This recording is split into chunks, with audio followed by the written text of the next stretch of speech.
planda qalmalıdır. Dövlət hesab edir ki, xoşbəxt və boş vaxtı bol olan insanlar az işləsələr də daha məhsuldar olurlar. Əhalisi cəmi 6 milyon nəfərdir və ən sıx şəhəri olan Osloda 650 min insan yaşayır.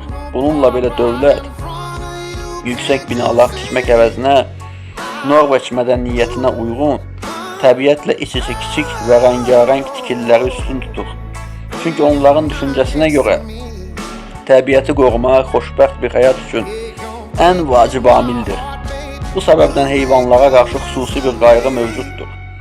Məsələn, əgər itinizin həyat keyfiyyətini artırmayacaqsa, onu qısırlaşdırmaq belə qadağandır. Heyvan hüquqlarının pozulmasına ciddi həbs cəzaları verilir. Ev heyvanlarının pis rəftara məruz qalıb-qalmadığı isə dövlət tərəfindən mütəmadi olaraq yoxlanılır. Ölkədə 450 min göl var və